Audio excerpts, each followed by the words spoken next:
오늘을 살아가는 우리 모두들이 느끼는 것이 있습니다. 주님께서 오실 때가 굉장히 임박해져 가는구나. 이것은 부인할 수가 없습니다.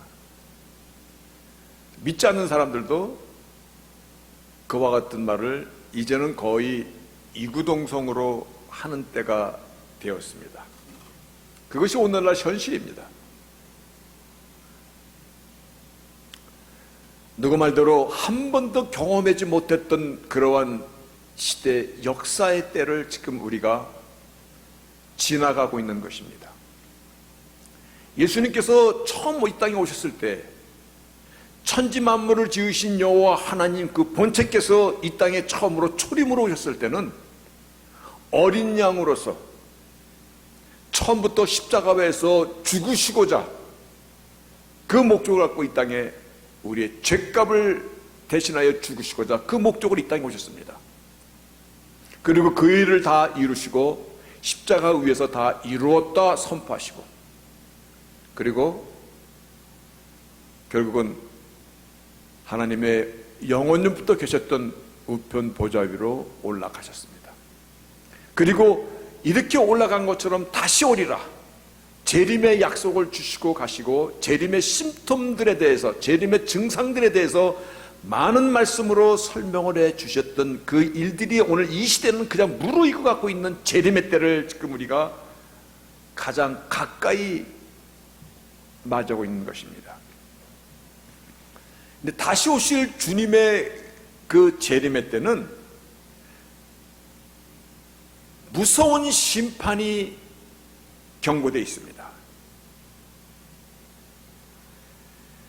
초림 때처럼 어린 양으로서 대속의 양으로 이 땅에 오시는 것이 아니라 철장 권세를 진 만왕의 왕이요 만주의 주요 심판의 주로서 이 땅에 오실 것을 성경은 말씀하고 있습니다. 다시 말하여 무서운 환난이, 그러나 구원받은 성도들에게는 더할 수 없는 기쁨과 환희의 날이 점점 가까이 다가오고 있는 것입니다. 이러한 때에 당연한 것입니다. 당연한 것이 구원받지 못한 자들은 서둘러서 주님을 영접해야 될 것입니다. 우리 가족 중에 누가, 내가 아는 사람 중에 누가 정말 주님을 나의 구주로 영접하지 못한 자들은 서둘러서, 이제 때가 그렇게 많지 남지 않았기 때문에, 그리고 또한 저희들도, 믿음의 사람들도 우리의 신앙을 다시 한번 점검해 봐야 되는 그와 같은 때를 저희들이 보내고 있습니다. 그래서 종말에 대한 하나님의 오직 메시지는 깨어있고 깨어있어서 준비하고 있어라 라는 것이 종말에 대한 일관된 말씀입니다. 깨어있고 준비하고 있어라. 그러면 여기서 누가 잠자는 영혼을 깨울 것입니까? 누가 이 시대에 들어야 될 메시지를 선포할 것입니까? 누가 성도들의 믿음과 신앙을 점검할 수 있도록 그 준비를 도와줄 것입니까? 그렇잖아요. 이 시대가 깨어 준비하고 있으라는 그 주님의 메시지를 누가 깨울 것입니까? 누가 성도들의 신앙을 점검할 수 있도록 도와줄 것입니까? 누가 아직도 복음을 듣지 못한 자들의 그 귀에 복음을 전파할 것입니까? 마태복음 24장 45절에는 그래서 종말의 때를 쭉 말씀하시면서 충성되고 지혜 있는 종이 되어 주인에게 그 집사람들을 맡아 때를 따라 오늘날과 같은 이러한 때를 양식을 나눠줄 자가 누구뇨? 이와 같은 때에 바른 양식을, 이와 같은 때에 복음을 선포하며 잠자는 영혼을 깨우며 믿음의 사람들의 그 신앙을 점검할 수 있도록 도와줄 수 있는 자가 누구뇨? 이 말씀은 너희가 이 시대를 깨우라는 말씀입니다. 너희가 이 시대를 깨우라. 이 시대를 준비할 수 있는 자들로 너희가 먼저 될 뿐만 아니라 너희가 이 시대를 깨우는 그와 같은 자들이 되어라. 그래서 종말에 대한 메시지는 예수님께서 가장 길게 말씀하시면서도 예화를 들어서 설명한 것이 지난주에 나눈 말씀입니다. 마태복음 25장의 예화를 몇 가지를 들어서 지혜로운 충성된 청지기로서 이 시대에 맞는 양식을 전할 자가 누구냐? 너희가 전하라.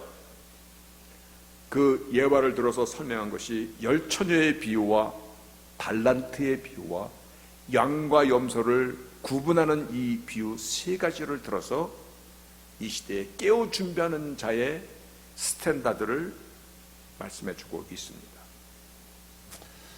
지난주에 나눈 말씀입니다만 연관돼서 다시 한번 우리가 오늘 말씀을 나누고자 하기 때문에 열처녀의 비유는 그 비유의 내용을 보면 신랑이 온다라는 그 소식을 듣고 기름을 준비한 5 처녀는 등불을 들고 나가는데 그렇지 못한 자는 그렇지 못한 그 미련한 5 처녀의 그를 대조하고 있습니다. 그런데 거기에 야 기름 좀 빌려다오. 그랬더니 안 돼. 내가 너에게 주면 너도 부족하고 나도 부족해. 그러니까 얼핏 들으면 굉장히 쌀쌀한 소리처럼 들린다마는 그러나 이 비유는 천국에 들어갈 준비는 각자 자기가 하는 것이야. 천국에 들어가는 것은 자기의 신앙과 자기의 믿음과 자기와 주님과의 관계에서 들어가는 것이지 남이 나를 대신할 수 없음을 열처녀의 비유를 통해서 바른 믿음에 대한 말씀을 하고 있고, 달란트 비유는 사람은 다 타고난 재능과 환경과 처지가 다 다릅니다. 많은 것을 가지고 태어나는 사람이 있는가 하면 그렇지 못한 사람도 있습니다. 근데 우리가 여기서 주의해야 될 것은 많이 받은 사람도 주께서 주신 것이고 적게 받은 사람도 주께서 주신 것이야. 다시 말해요, 내가 모든 것을 갖고 태어났다 하실지라도 그것으로 교만하거나 자만하거나 남을 무시하는 데 사용하면 안 되는 것이야. 오히려 겸허한 인생을 반대로 없다고 주눅들 것도 전혀 없다라는 사실이야. 하나님께서 나에게 1 달란트 정도만 맡기셨으면 맡기신 것에 감사히 성실히 책임을 다하며 살았다면 이는 5 달란트로 5 달란트를 남긴 사람과 똑같은 것이야. 5 달란트로 5 달란트를 남기던 2 달란트로 2 달란트를 남기던 똑같이 주님 평가하셨듯이 오히려 내게 1 달란트를 주셨는데 그 1 달란트로 2 달란트, 3 달란트, 5 달란트 남겼다면 하나님을 더 기쁘게 하시는 삶을 산 것이야. 다시 말해 하나님은 맡기신 것에서 찾으시는 하나님이십니다. 나에게 주어진 것에서 찾으시는 하나님이십니다. 남과 비교해서 나는 열등감이 있다? 아니요. 내 모습 그대로 하나님께 드리는 것입니다. 그리고 양과 염소의 비유를 묵상하면서 오늘 이것을 좀 중점적으로 나누고자 합니다. 양과 염소를 비유하면서 이 시대에 우리가 꼭 알아야 돼. 이 비유는 실천적인 가치를, 다시 말해요, living philosophy입니다. living philosophy면서도 practical한 philosophy를 지금 가르쳐주고 있어요. 하나님은 우리가 이와 같은 삶의 기준을 살아갈 것을 반드시 요구하고 계신다는 것을, 이와 같은 양과 염소를 나누는 이 기준을 하나님께서는 종말의 시대의 비유로 주시면서, 여러분 이 비유라는 건 이건 겁니다. 비유라는 것은 머리로 알던 것을 가슴으로 느끼게 하는 것입니다. 머리로 지식으로 알던 것을, 그 지식을 가슴으로 느끼게 하는 것이 비유의 그 의미 가운데 들어있는 것이거든요. 그런데 양과 염소의 비유를 보면 지난주에 나눴던 말씀이지만 한 번 더 제가 프로젝트에 올렸습니다. 31절에 마태복음 24장 31절에 인자가 자기 영광으로 모든 천사와 함께 올 때, 어느 때입니까? 재림의 때입니다. 종말의 때, 마지막 때입니다. 그때 모든 민족을 그 앞에 모으고 각각 분별하여 목자를 양과 염소로 분별하는 것 같이 하여 양은 오른편에 염소는 왼편에 두리라.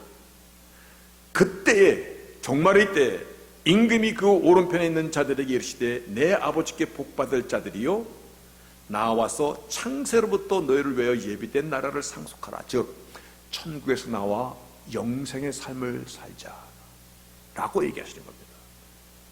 그런데 양으로 분류됐었던 그 이유를 성경이 쭉 설명하고 있는 것입니다. 어떻게 설명하고 있냐면, 내가 줄일 때에 너희가 먹을 것을 주었고 목마를 때에 마시게 하였고 나그네 되었을 때 영접하였고 벗었을 때 옷을 입혔고 병들었을 때 돌아보았고 옥에 갇혔을 때 와서 보았느니라. 그랬더니 의인들이 대답하기를 주여 우리가 어느 때에 주의 줄이신 것을 보고 공개하였으며 어느 때에 목마르신 것을 보고 마시게 하였나이까. 어느 때에 나그네 되신 것을 보고 영접하였으며 벗으신 것을 보고 입혔나이까. 어느 때에 병드신 것이나 옥에 갇히신 것을 보고 가서 배웠나이까. 임금이 대답하여 가라사대, 40절입니다. 내가 진실로 너에게 이르노니 너희가 이 지극히 작은 자 하나에게 한 것이 곧 나에게 한 것이니라. 여러분, 지금 하나님께서 이 마지막 때 우리가 깨어 준비하는 삶의 그 프랙티컬한, 물론 믿음이라는 열처녀의 비유를 통해서 말씀하셨고, 그리고 자기에게 주어진 삶을 성실히 살아가야 될 것을 말씀하셨고, 그리고도 양과 염소를 구분하는 이 자리에서 한 번도 우리가 어떠한 삶의 가치관으로 살아야 될 것인가에 대한 말씀을 하시는데, 이 지극히 작은 자 하나에게 한 것이 곧 나에게 한 것이니라. 우리가 알고 있듯이 구원은 믿음으로 구원을 얻는 것입니다. 그런데 지금 이 양과 염소의 비유는 믿음이라는 말은 단어가 또 나오지 않습니다. 아무 표현이 없습니다. 그럼에도 불구하고 여기는 양과 염소를 영벌과 영생에 구분하는 이 마지막 기준으로 사용하고 있다는 것은, 물론 믿음의 컨셉으로 열처녀의 비유가 있었고, 그래서 A가 있으니 한 달란트의 비유도 있고, 그 두 한 달란트 비유가 있으니 지금 양과 염소의 비유가 함께 성립이 되는 것을 우리는 충분히 이해할 수 있습니다. 근데 여기서 우리가 소홀히 하고 있는 것이 어떤 것입니까? 우리 개신교가 상당히 잊어버리는 부분이 있어요. 왜 그러냐면, 우리 이 종교 이 리포머들이 그들이 그 행함이라는 이것에 대해서 너무 질려갖고, 그래가지고 그들이 오히려 바른 신앙 가운데 서지 못하는 그 중세의 천년이라는 세월을 뒤엎으면서 개신교는 믿음으로 구원에 이른다라는 칭의 justification을 강조하다 보니까 상대적으로 행함의 의미를 부수적인 것 정도로 이해하고 그렇게 그냥 흘러버린 것을 오늘날 우리가 그대로 답습하고 있다는 것입니다. 그런데 오늘 말씀은 그렇지 않습니다. 말씀은요, 충성되고 지혜 있는 종이 되어서 시와 때를 따라 맞는 양식을 나눠주다가 누구냐, 그러면서 이 시대에 맞는 양식을 나눠주고자 선한 행위에 대한 비유입니다. 다시 한번 비유는요, 머리로 하는 것을 가슴으로 느껴야 된다는 것입니다. 오늘 양과 염소의 비유가 그러듯이 이 지극히 작은 자 하나에게 한 것이 곧 나에게 한 것이고, 지극히 작은 자 하나에게 하지 않은 것이 곧 나에게 하지 않은 것이다. 그러면서 의인을 향하여 너희는 영생에, 악한 자들을 향하여 너는 영벌에, 심판의 기준으로 잣대로 사용하셨다는 이 의미를 우리는 다시 한번 생각해야 되는 것입니다. 오늘 이 시대에 맞는 양식을 나누고자 선한 행위의 비유, 가슴으로 느끼라는 것입니다. 양과 염소를 머리로 알지 말고 가슴으로 느껴라. 그래서 사마리아인의 비유, 누가 너의 이웃이 되는 것이냐, 누가 너에게 이웃이 되는 것이냐라는 이 질문 앞에 오늘 우리가 서보고자 합니다.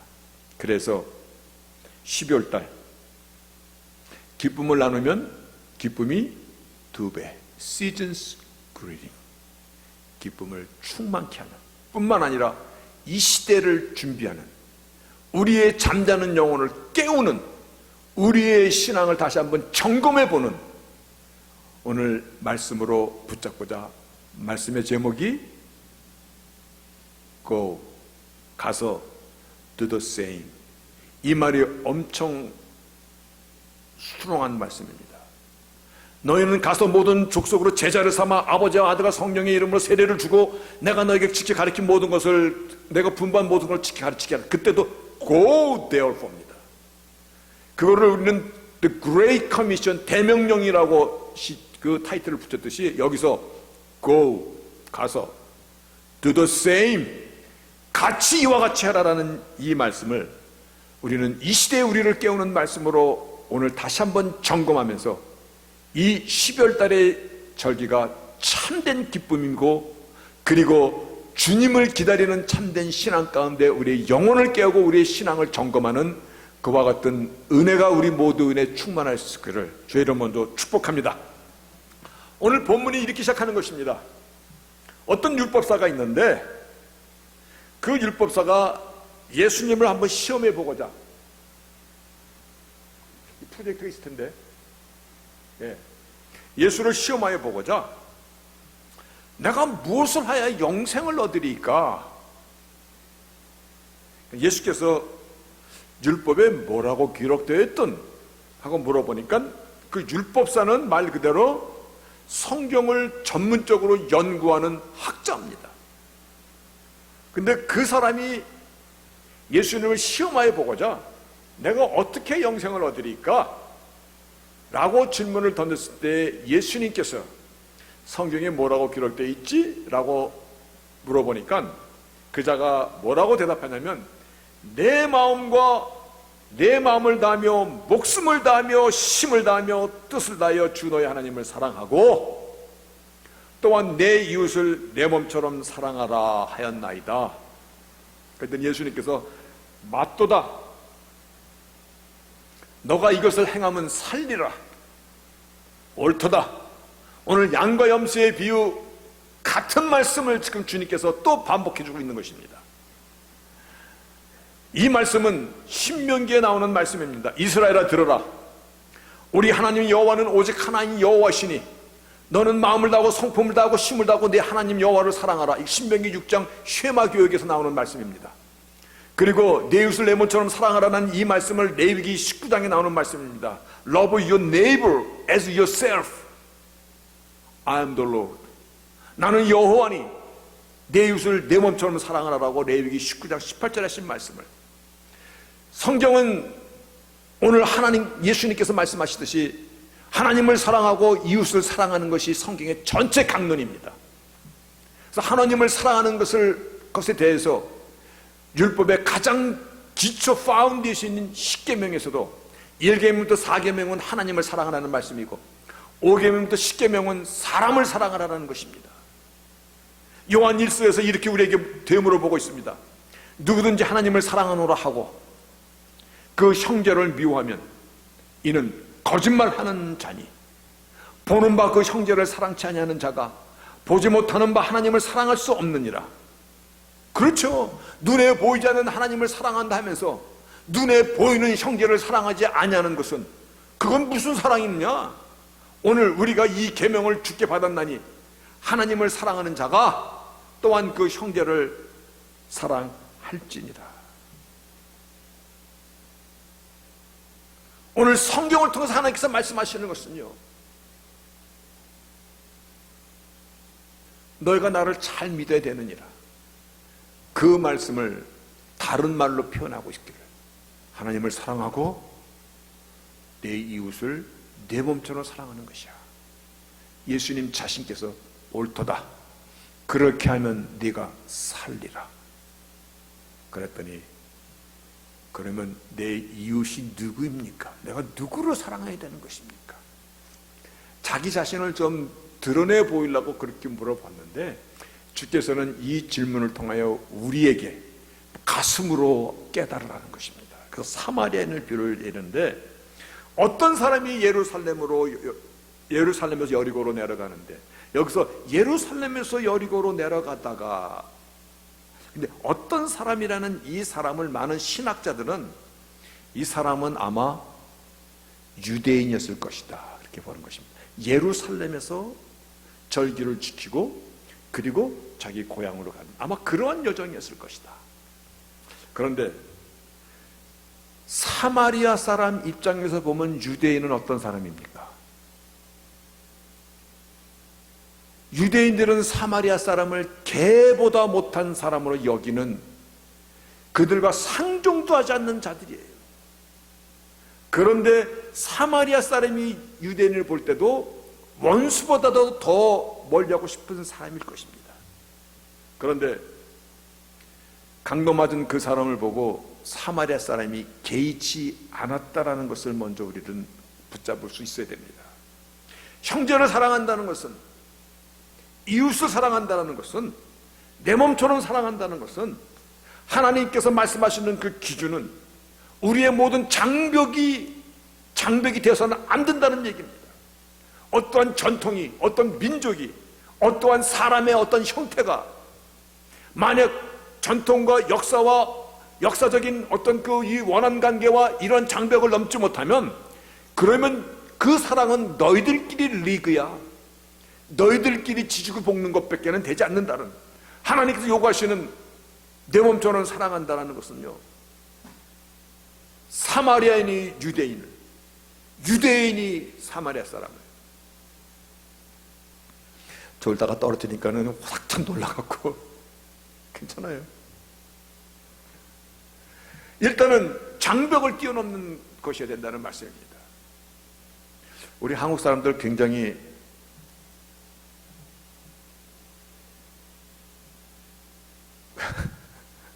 차별이 심한 민족이라는 거 알고 계시죠? 누가 우리를 단일 민족이라고 얘기했어요? 그래가지고 우리는 한국 사람 외에는 다 놈이야. 떼놈, 외놈, 또 뭐 있어요?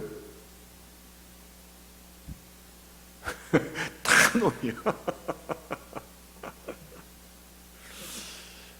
내 이웃을 내 몸처럼 사랑하라라는 이 사마리아인의 비유를 통해서 내 가슴으로 느끼라는 이 말씀의 첫 번째는요, 문화와 역사와 어떤 인종과 이런 것의 장벽을 먼저 넘을 수 있어야 된다는 것입니다. 그런데 여기서 등장인물이 세 사람이 나옵니다. 제사장, 레위인, 사마리아 사람. 한 제사장이 그 길로 내려가다가 강도 만난 자를 보았는데 아무런 도움도 주지 않고 피하여 지나가더라.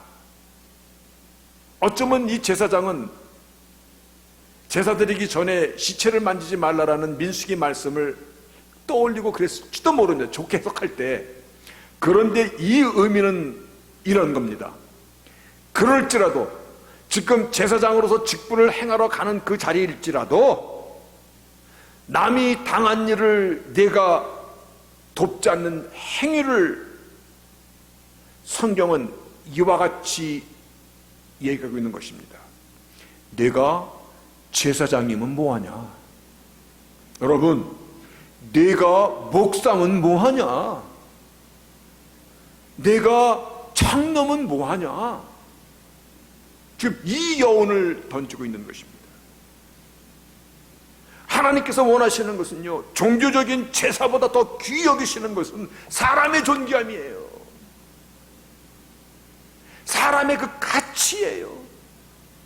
사람이 당하고 있는 그 위험한 순간, 이것을 외면하는 것은 신앙의 그 어떠한 이유로도 용납하지 않는다는 이 사실을 보여주고 있는 것이에요. 성전의 일을 맡아 하는 레위 사람도 그를 보고 피하여 지나가더라. 주께서 세 번째 등장인물인 사마리아인을 통해서 그 시대에 가장 고통받은 사람들이 가장 고통받는 사람입니다. 편견에 그냥 사마리아 사람은 그냥 개처럼 여김을 받으며 살던 사람들입니다. 근데 그는 강도당한 자를 보고 불쌍히 당연하죠. 피 흘리고 쓰러져 있는 자를 보고 불쌍한 마음이 생기지 않는다면 일단은 사람으로서 내가 제사장이면 뭐 할 것이냐, 레위인이면 뭐 할 것이냐, 가까이 가서 다시 말하여 구체적으로 행동으로 나타납니다. 사람을 도운다는 것은, 사람을 사랑한다는 것은 구체적인 손을 걷어붙이는 것입니다. 그 사람에게 가까이 가서 기름과 포도주로 그 상처에 붓고 일단 필요한 대로 응급조치를 하고, 그리고 자기 짐승에 태워 최선을 다해 도와줍니다. 남이 불행당한 것을 도운다는 것은요, 이렇게 인간으로서의 가치를 지키는 것일 뿐만 아니라 하나님께서 요구하시는 것이고, 남을 도울 수 있는 것은요, 그것에 대한 희생이 따르는 것이고, 정성이 들어가는 것이고, 이름하여 돈도 들어가는 것이고, 관심도 들어가는 것이고, 최선을 다하는 것입니다. 그런데 돌이켜보면요, 우리가 사람이라는 이 특권이 있습니다. 인간이라는 그 유니크니스, 특별한 것이 있습니다. 어떤 것이 있냐면 측은지심이 있고, 동정심이 있고, 나눔이 있고, 희생이 있고, 따뜻한 마음을 전할 수 있는, 소나 말이나 양이나 사자나 돼지나, 그들이 그 돼지 동물들이 다른 동물을 측은히 여겼다는 말은 있는지 없는지 모르겠습니다만은, 인간의 특권 가운데 남을 향한 측은한 마음은 인간이 갖고 있는 특권 중에 하나인 것입니다. 그래서 요한일서 3장 18절에 보면, 자녀들아, 우리가 말과 혀로만 사랑하지 말고 오직 행함과, 말과 혀로만 사랑하지 말고 오직 행함과 진실함으로 하자. 아멘입니까? 근데 여기서 아멘이 하나도 안 나와. 사랑하는 자녀들아, 우리가 말과 혀로만 사랑하지 말고 오직 행함과 진실함으로 가자. 제가 신학생 때입니다. 학교 끝나면 오후에 일을 하러 다녔습니다. 근데 동부에는요, 하여튼 제가 이 말을 하면, 아이, 목사님 잘한 일만 얘기하는 것이죠. 워낙 못하는 게 많아가지고 잘한 일을 한번 얘기하려고 합니다. 오늘 말씀을 좀 이해하고자. 동부는 겨울이 굉장히 춥습니다. 그래서 얼마나 추우냐면, 아침에 문을 열고 이렇게 딱 나가면요, 그 추위가 얼굴에 딱 달라오는 그 느끼는 그 추위가 마치 그 유리가 쨍 깨지는 것 같은, 얼굴이 여기서 탁 터지는 것 같은 그 추위가 쨍 하고 달라붙습니다. 그런데 그 추위 속에 어느 날 눈도 많이 오고, 그리고 나서 또 눈이 막 얼어붙은 날이었습니다. 굉장한 추위가 왔는데, 밤에 일을 끝나면 보통 밤 새벽 1시, 2시쯤, 그때 집으로 돌아오고 있는데, 제가 집으로 오려면 그 당시에 인터스테이트 95 하이웨이를 타고 집으로 들어가는데, 굉장히 추운 날, 거의 하이웨이에 차들도 별로 없는 그 새벽 시간에 지나가는데, 저쪽에서 차 한 대가 길 옆에 서서 불을 깜빡 하고 있어요. 야, 이 추운데 저 차가 저 길에 서 있네. 그리고 이러고 지나가는데 그 차 옆에 사람이 한 사람이 이러고 웅크리고 있어요. 하이웨이에서 사람 태우는 거 굉장히 위험합니다. 그렇죠? 미국서 특히 위험합니다. 일단 저쪽에서 오면서 빨간불이 켜 있는 거는 보고, 사람 서 있는 걸 보고 지나쳤는데 마음 가운데, 야, 내가 그래도 신학생이냐, 이 추운 날 저 사람 저러다 얼어 죽으면 어떡하냐, 이러한 염려 근심이 꽉 들어오는 거예요. 그래서 그런 위험하지 않습니까?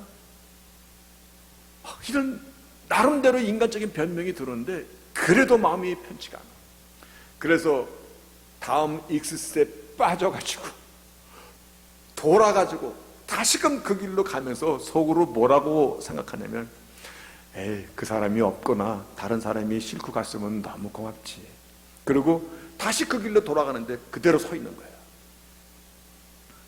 그래서 다시 돌아와가지고 그 하이웨이에 서 있는 차 뒤에 서갖고 내가 무엇을 도와줄 게 있느냐 라고 물어봤더니, 나이 좀 먹은 흑인 여자야. 그런데 가스가 없이 차를 몰고서 그냥 우리말로 앵꼬가 나서 그냥 서 있는 거야. 엠프티가 돼갖고. 근데 그 추운데 그 여인을 제 차 뒤에 태우고, 그래가지고 24시간 오픈하는 가스 스테이션을 갔어요. 근데 휘발유는요, 가스는 아무 통에다 팔지 않습니다. 통을 사야 됩니다. 통도 사고, 돈 없대. 통도 사고, 기름도 2갤런 집어넣고, 그리고 다시 돌아와서 그 차에다가 얼마나 추운지 그 차에다 다시 넣어주고, 그 차 주인이 안에서 발동을 걸더니 부릉부릉하고 발동이 탁 걸리더라고요. 근데 여기서 하이라이트가 나오더라고요.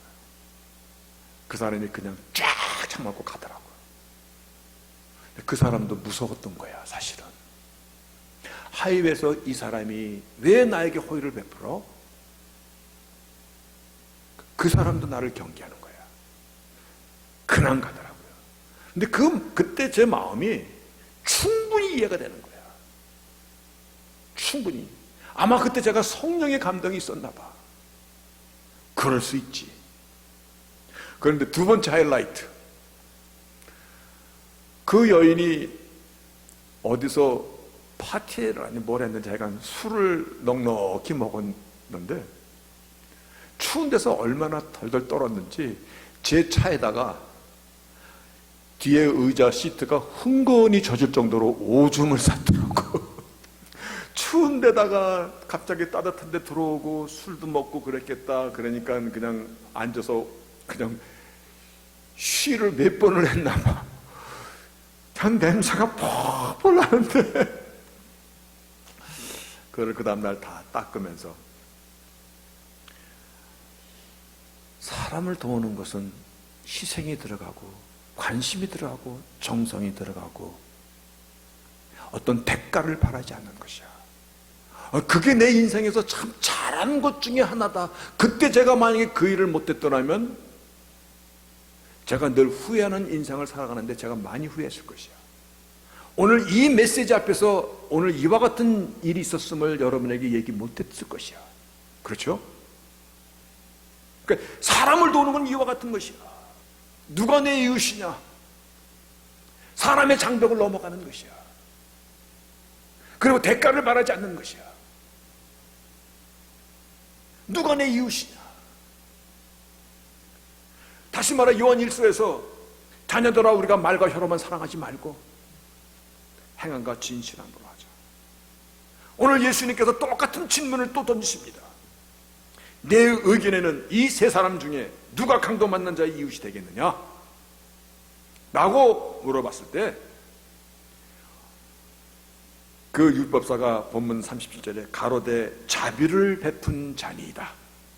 예수께서 이르시되 가서 너도 이와 같이 하라. 가서 너도 go. 그리고 do the same. 너도 이와 같이 하라. 눈에 보이지 않는 하나님을 사랑한다고 고백하는 저희들입니다. 그렇죠? 그렇다면 눈에 보이는 형제의 아픔을 외면한다면, 사랑을 우리가 그냥 머리로만 이해한다면, 이웃을 그냥 이 문자적으로만 이해 안 되면, 아니, 주님께서 가슴으로 이해하라는 것입니다. 마지막 시대에 너희가 깨울 준비하는데 누가 깨울 것인가? 누가 우리의 신앙을 준비할 수 있도록 도울 것인가? 그래서 열처녀의 비유와 달란트의 비유와 양과 염소의 비유가 있듯이, 오늘 주님께서 율법사에게 내가 무엇을 해야 영생을 얻으리까? 너는 하나님을 잘 믿으면 된다, 그런 말씀하시지 않으셨어요. 성경에 뭐라고 써있던? 마음과 뜻과 힘을 다해 하나님을 사랑하고 그리고 이웃을 내 몸처럼 사랑하는 것입니다. 말투다. 그렇게 하면 살리라. 그 의미가 무엇인가를 오늘 사마리아인의 비유를 들어서 설명해 주고 있는 것입니다. 하나님은 우리가 이와 같은 인생을 살기를 원하십니다. 하나님께서 우리에게 요구하시는 것입니다. 그래서 여기서 가서 이와 같이 해라, 이것은 옵션이 아니라 명령입니다. Go, do the same. 명령입니다. 너희는 저 땅끝까지 가서 아버지와 아들과 성령이라면 세례를 주고, 대명령입니다. 같은 명령입니다. 우리가 선한 일을 하는 것은요, 우리가 남의 아픔을 돌아보는 것은요, 이 한 가지만으로도 그 무한하신 하나님의 영광을 우리가 드러내는 것입니다. 그렇죠? 무엇으로 드러낼래요? 너는 세상의 빛과 소금이라. 무엇으로 세상의 빛이 되고 소금이 될래요? 오늘 이 선한 행위가 우리 가슴 가운데 와야 된다는 것입니다. 그리고 착한 일이라는 이것은요, 희생을 따르지만은 대가를 기대하지 않는 것입니다. 그러면서도 정성을 다하는 것입니다. 그러면서도 상대방 입장에서 자존심을 상하게 하지 않는 것입니다. 내가 너를 도우니 너는 나에게 감사해야 돼, 그런 자세가 아닌 것입니다. 그 아픔을 함께 끌어안고 함께 슬퍼하고 울어주는 것입니다. 여러분, 이 시대가 마지막 때인 것은 누구도 부인하지 않습니다. 이 시대에 맞는 양식을 전하라고 예화를 들어서 열처녀의 비유와 달란트의 비유와 양과 염소의 비유를 들어서 설명해 주시네. 하나님은 성경 전체를 통해서 당신의 자녀들이 어떤 인생을 살아갈 것을 원하시는가를, 내가 나를 사랑한다면 그 사랑으로 내 이웃을 아껴라. 그렇죠? 귀하게 아껴라. 이것이 사마리아인의 비유를 통해서 우리에게 주시는 말씀입니다. 너희도 이와 같이 하라. 아멘입니까? 12월 달이 그와 같은 달이 되길 바랍니다. 그와 같은 달이. 이 시대는요, 잠자는 영혼도 깨워야 되겠고, 나의 신앙을 점검할 수 있도록 준비하도록 도와주는 일도 해야 되겠고, 누가 이 시대에 맞는 양식을 전할 것인가? 너희가. 오늘 저희에게 주신 명령입니다. 2021년도 이제 12월 한 달이 며칠 지났으니까 이제 조금 더 지나갔네요. 기쁨의 절기입니다. 우리가 다 양의 자리로 분류되는 저희들인 줄로 믿습니다. 그렇죠? 우리 가운데 아무도 염소 자리에 있는 사람은 없다라고 믿습니다.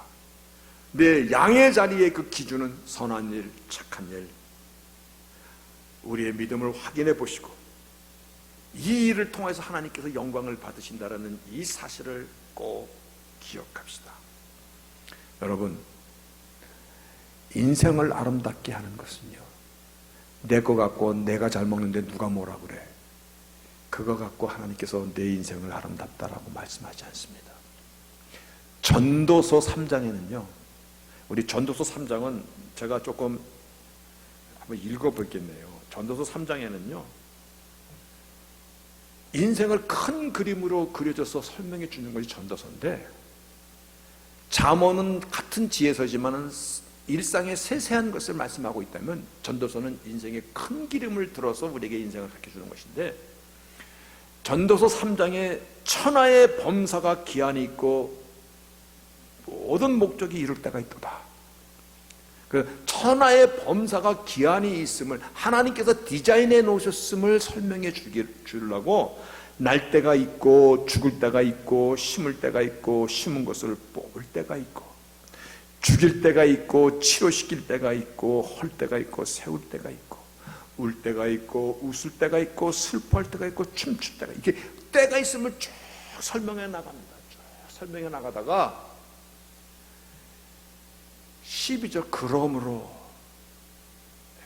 consequent 그러므로 12절에 뭐라고 말씀하시냐면 사람이 사는 동안에 기뻐하며 선을 행하는 것보다 나은 것이 없는 줄을 알았노라. 여기서 사람이 사는 동안에 I know 알았노라. 인생의 모든 것이 때가 있고 다 목적이 있고 기한이 있음을 쭉 설명하면서 결국은 I know there is nothing better than for them than to rejoice 그리고 to do good in your lifetime. 인간의 특권이 to do good에 있다라는 이 사실을 사자가 누구에게 to do good 했다라는 말은 들어보지 못했습니다. 돼지가 누구에게 선한 일을 해갔다는 것은 들어보지 못했습니다. 인간의 특권입니다. 인간의 프리빌리지라는 단어를 써야 될 것입니다. 내가 알았노라.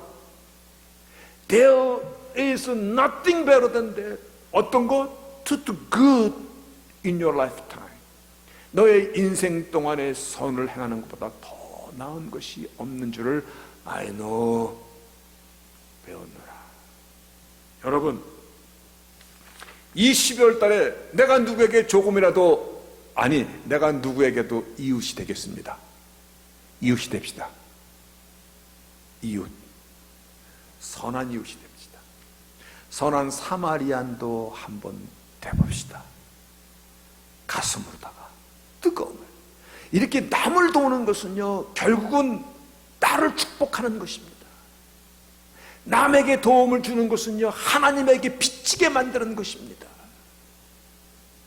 남의 그 유익을 위해서 내가 조금 희생을 하는 것은요, 결국은 나의 인격과 영성과 인성과 나의 품성을 아름답게 기경해내는 것입니다. 내 속에 있는 이 껄끄러운 욕망과 더러운 것과 이 욕심과 이 모든 것들이요, 내가 선한 일을 행함으로 인하여서 그것이 하나씩 씻겨져 나가는 역할을 하고 있다는 이 사실이요. 그래서 알았노라. 무엇이 살아있는 동안에 선을 행하는 것보다 더 나은 것이 없도다 라고 전도서에서 말씀하고 있습니다. 그래서 이 12월달은 우리가 누군가의 이웃이 됩시다. 아멘입니까? 아멘입니다. 이 시대의 양과 염소의 비유, 이 시대의 달란트의 비유, 이 시대의 그 지혜로운 5처녀의 비유를 함께 기억하시면서 12월달 복된 절기를 보내시는 저희들이 되시기를 주의 이름으로 축복합니다. 아멘.